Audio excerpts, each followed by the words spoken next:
Daniel, you've been living without money for 12 years, right? Yeah, 12 years. 2000, in the fall of 2000, I gave up money, my last money. So, why did you choose that?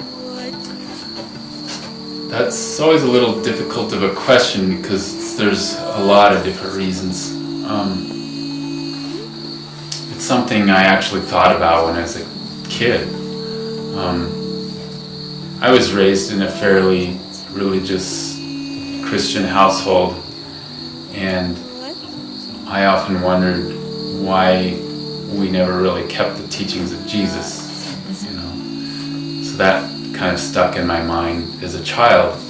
And then as I got older, I was very fascinated with religion and religions, and I studied other religions when I left home and found that they were all basically saying the same thing. It's kind of the one thing they all have in common, the idea of giving up possessions and doing for the sake of doing rather than for the sake of future reward, which I feel is what money represents. And I always wanted to find the common thread, you know, that all these cultures agree upon. I figured that's the truth.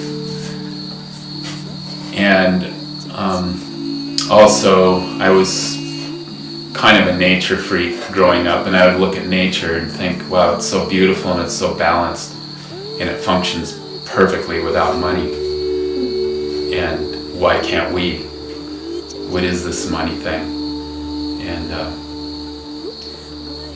And then also looking at politics and our world money economy, I don't really think I have to do much commentary on that. It's like, just look around, does it function well? And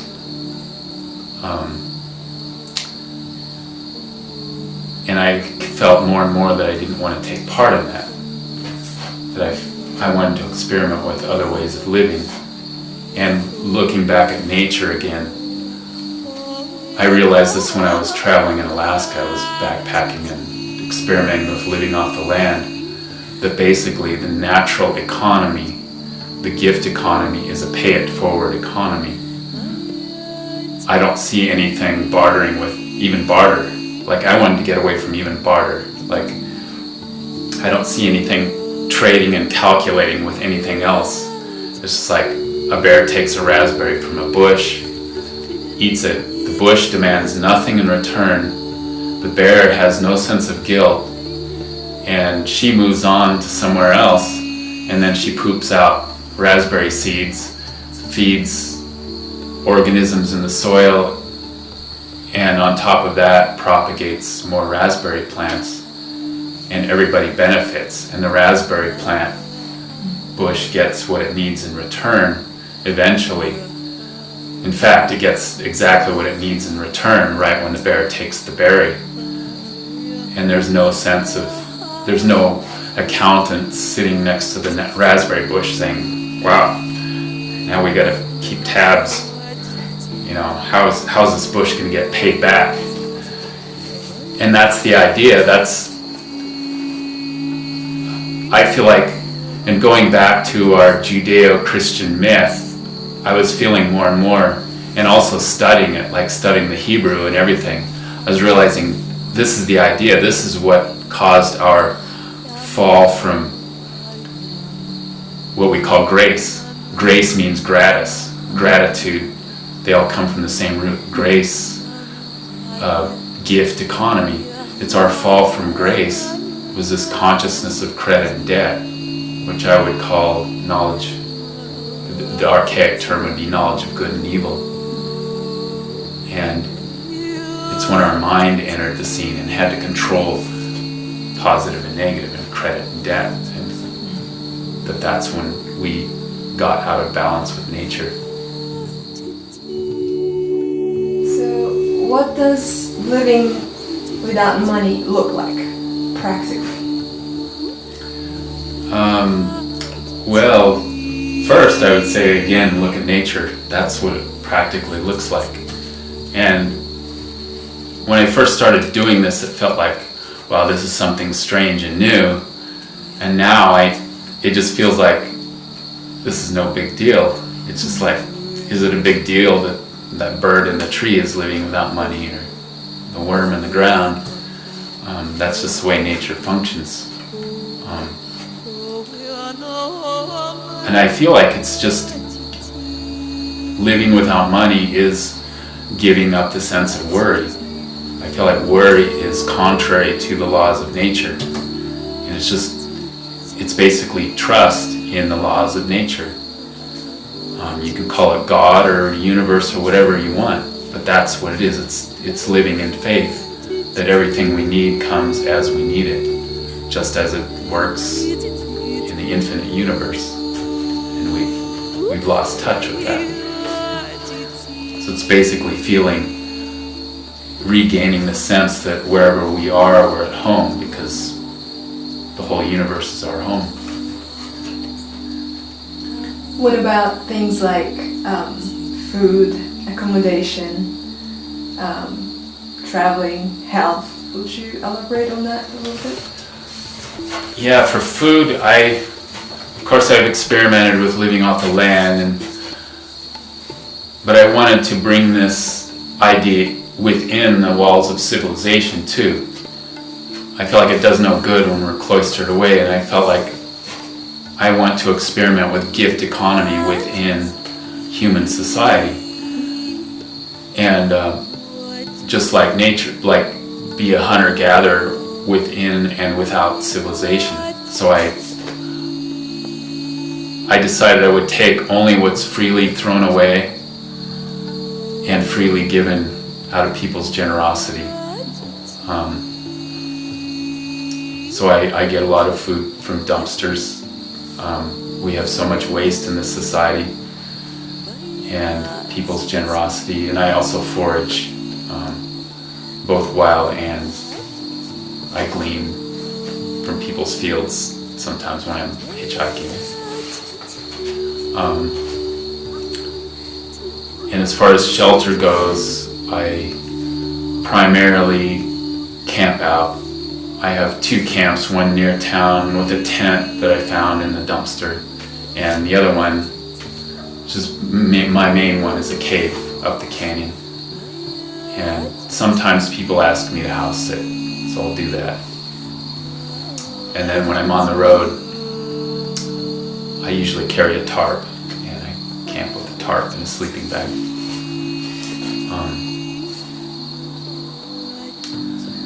Oh yeah, and health. That question always comes up. Like, people are always asking me. That seems to be really high in people's minds. Like, what do you do about health? And a lot of people are worried about that.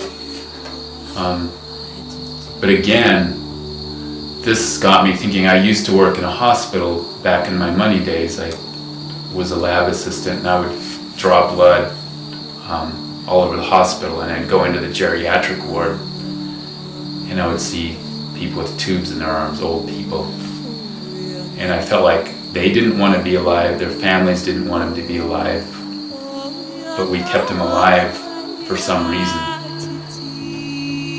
and then I would think of I once saw this documentary. It was a really old documentary about Inuits, Eskimos. And this old woman, she was losing her teeth, and she decided, I'm not useful to this society anymore, and I'm going to go die. So she went out and she sat in the lotus position on a slab of ice till she froze to death, and a polar bear came and got her. And we look at that and we think, we automatically think, well, that's barbaric. We've advanced so far since then. But when I was in that geriatric ward watching people with tubes in their arms living miserably, I thought, and then I think about populations of chimpanzees. I thought, are we better off than a chimpanzee? And then when I look at nature again, look at any wild herd of deer, and I'm talking wild animals, not domestic ones. Herds of deer, antelope, bears.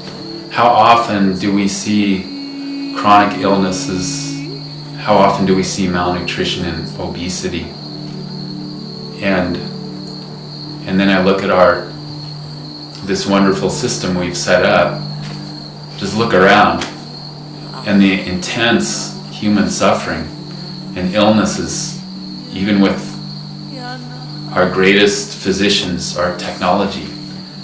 I think, are we any better off than a chimpanzee? And I thought, I want to experiment with just trusting nature and natural selection. We call natural selection cruel, but I think what really is cruelty? It's like, I feel like nature abhors prolonged suffering. It does not allow it.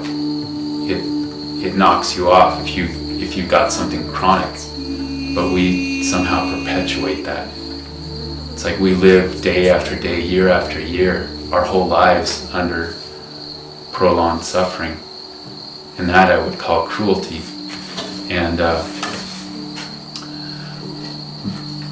so I decided natural selection is also, I would call it God, the laws of chance.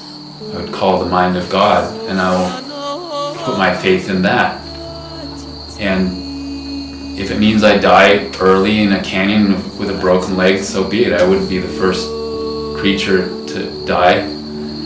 Like, we somehow think that death is this horrible, ominous thing, but every one of us have to do it, and we've been doing it for zillions of years, and why all the drama now? But also, this is about trusting in what is natural within us too, and it is natural for us to help each other. When we see somebody suffering, we assist them.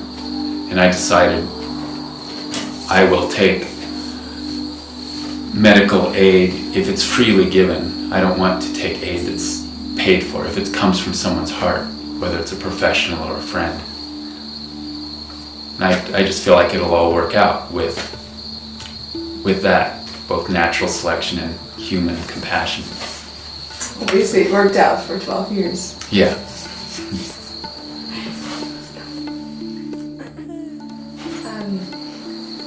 Can you share a little bit about the challenges you had? What did you have to overcome to be able to practice this kind of living? Yeah, that's an interesting question, because I thought about what really are the challenges. I used to work in homeless shelters, did social work in Denver and Boulder, and the idea of being homeless terrified me. And I saw that there was just a fine line between me and them. And I was dealing with clinical depression, and I thought, wow, something could snap and I could be on the other side of this line. And as time went, I thought about it more. I thought, well, what is it that really terrifies me about being homeless? And I thought, it's not really the physical reality of it, it's the mental part. It's like, because I enjoy going out and camping, I like putting my body to challenges, and it's exhilarating. So I thought, well, what really is it? And I thought about people in the shelter. They had a lot of them had a very low self-esteem, and it felt like the whole system was set up to tell you, you are a lower status, we are here to help you out of our goodness. You are worthless. Yeah, it's like everything was, our assistance felt demeaning toward the people we were helping. And it's like telling people you're not good enough until you get on your feet and you're a cog in the machinery again. And the hardships, I found that people were suffering were what was terrifying me. It's worrying about what people think. the mental thing, and being the stigma of society. And I thought, if I can overcome worrying about what people think, I can overcome anything. And I felt like, what if I became homeless and made an art out of it, and showed that joy is something that comes from our mind. It isn't so much from our outward experiences, outward hardships, and that's when we're free. So, and I experience hardships. I go through days where I think, what the hell am I doing? And then when I think back to where before I gave up money, I think my hardships don't even compare to that. It's like challenges are a natural part of life, and we need them, we crave them, they're our food. And this is one thing that civilization likes to do, commercial civilization, is to eliminate hardships, eliminate challenges. And when we do that, for every yin there's a yang, for every positive there's a negative. When we eliminate one negative, another one's going to come and take its place. So now our challenges are mental illness, loneliness, boredom, illness. Yeah, illness, and we see this with kids. It's like if they don't get enough challenge, they're going to go out looking for it. So they're going to join gangs. They're going to, either good or bad, they're going to find challenges, whether those challenges are healthy or not. So, and that's what I found, that challenges are always the same. Like the challenges of Bill Gates are no more or no less than mine, except that I don't envy the worry that he has to go through.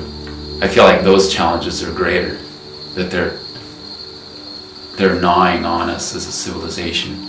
And those challenges I feel like we don't need. So what was the biggest blessing or the biggest gift that you received through this experiment?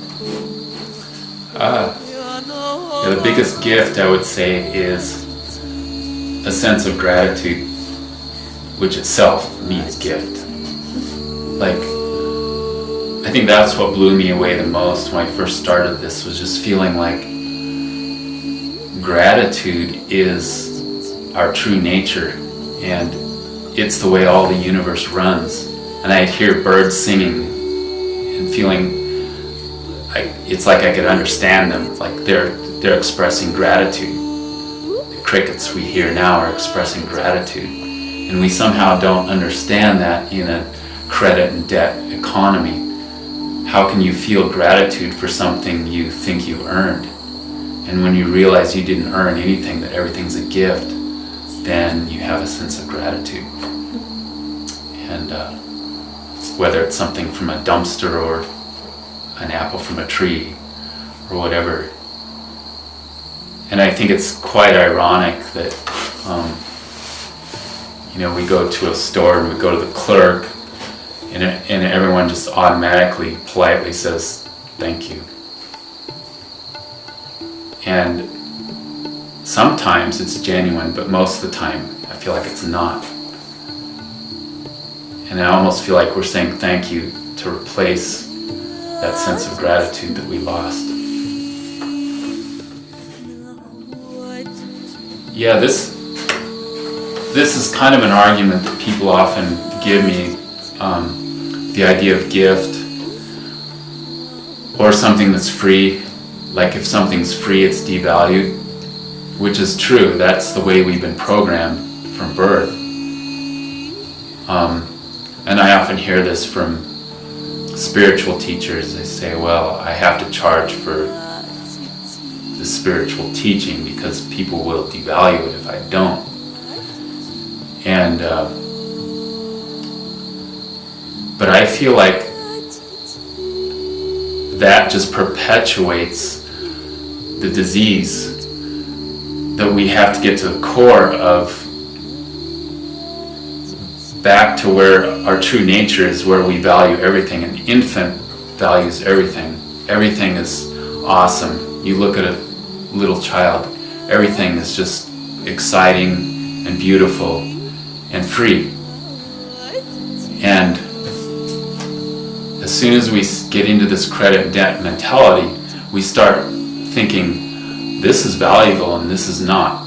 If this has a number on it, it's valuable. If it's not, screw it. And for this reason, we devalue nature, because everything in nature is free. It's freely giving. Every single thing that we have, our bodies, our breath, everything that we think we own, our property, originally it was gifted to us. All the energy that runs the earth is gifted to us by the sun. You can't even pay the sun back if you want. The air is free. And for this reason, we take all of these things for granted. And you notice that in non-money cultures, gift economy cultures, hunting and gathering cultures, there's this intense reverence for sunlight and air and plants and water.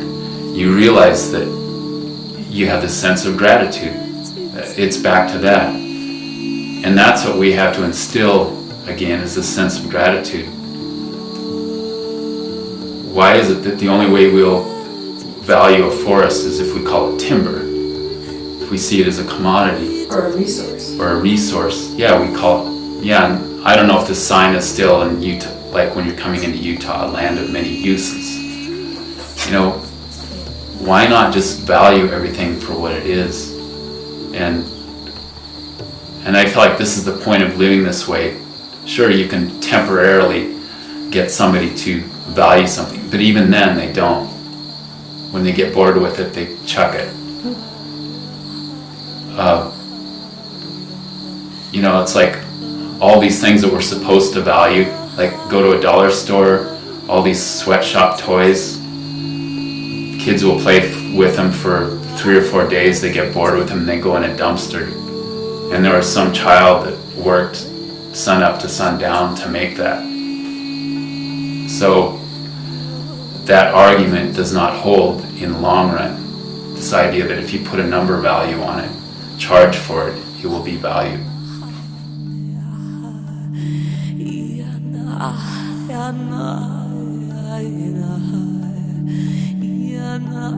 Yana,